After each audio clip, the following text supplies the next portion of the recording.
Oh, my God. Good evening and happy Mardi Gras. I'm Bobby Jindal, governor of Louisiana. Tonight, we witnessed a great moment in the history of our republic. In the very chamber where Congress once voted to abolish slavery, our first African-American president stepped forward to address the state of our union. With his speech tonight, the president completed a redemptive journey that took our nation from Independence Hall to Gettysburg to the lunch counter, and now finally the Oval Office. Regardless of party, all Americans are moved by the president's personal story. The son of an American mother and a Kenyan father who grew up to become leader of the free world. Like the president's father, my own parents came to this country from a distant land. When they arrived in Baton Rouge, my mother was already 4.5 months pregnant. I was what folks in the insurance industry now call a pre-existing condition. To find work, my dad picked up the yellow pages and started calling local businesses. Even after landing a job, he still couldn't afford to pay for my delivery, so he worked out an installment plan with the doctor. Fortunately for me, he never missed a payment.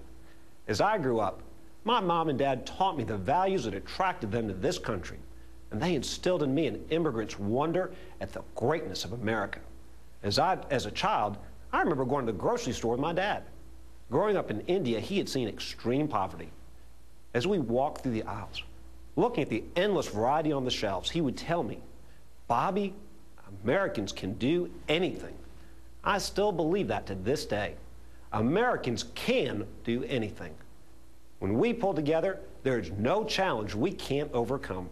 As the president made clear this evening, we're now in a time of challenge. Many of you listening tonight have lost jobs.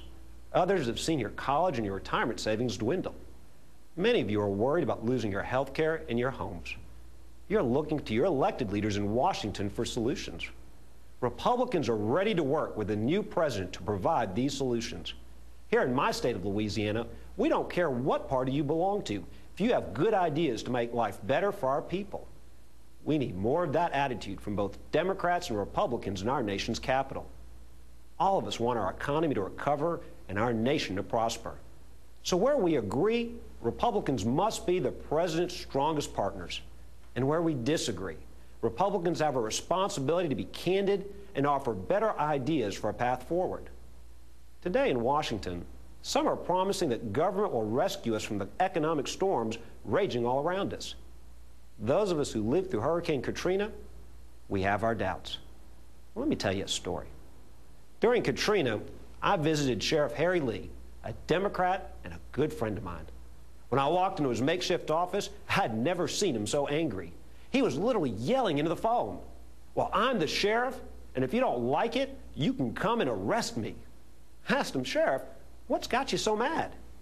He told me that he put out a call for volunteers to come with their boats to rescue people who were trapped on their rooftops by the floodwaters. The boats were all lined up and ready to go.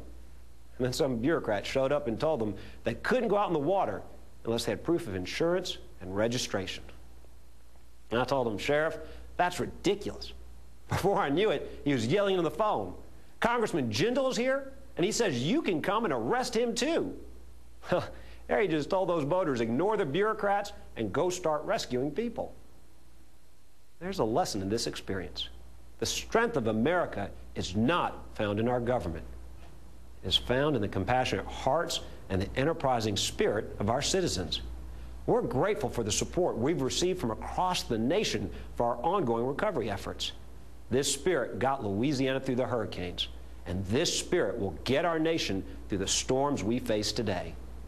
To solve our current problems, Washington must lead. But the way to lead is not to raise taxes, not to just put more money and power in the hands of Washington politicians. The way to lead is by empowering you, the American people, because we believe that Americans can do anything. That's why Republicans put forward plans to create jobs by lowering income tax rates for working families, cutting taxes for small businesses, strengthening incentives for businesses to invest in new equipment and to hire new workers, and stabilizing home values by creating a new tax credit for home buyers. These plans would cost less and create more jobs. But Democratic leaders in Congress, they rejected this approach. Instead of trusting us to make decisions with our own money, they passed the largest government spending bill in history, with a price tag of more than $1 trillion with interest. While some of the projects in the bill make sense, their legislation is larded with wasteful spending and includes $300 million to buy new cars for the government, $8 billion for high-speed rail projects such as a magnetic levitation line from Las Vegas to Disneyland, and $140 million for something called volcano monitoring. Instead of monitoring volcanoes, what Congress should be monitoring is the eruption of spending in Washington, D.C. Democratic leaders say their legislation will grow the economy. What it will do is grow the government, increase our taxes down the line, and saddle future generations with debt. Who amongst us would ask our children for a loan so we could spend money we do not have on things we do not need? That is precisely what the Democrats in Congress just did. It's irresponsible, and it's no way to strengthen our economy, create jobs, or build a prosperous future for our children. In Louisiana, we took a different approach. Since I became governor, we cut more than 250 earmarks from their state budget. To create jobs for our citizens, we cut taxes 6 times, including the largest income tax cut in the history of our state. We passed those tax cuts with bipartisan majorities. Republicans and Democrats put aside their differences. We worked together to make sure our people could keep more of what they earn. If it can be done in Baton Rouge, surely it can be done in Washington, D.C.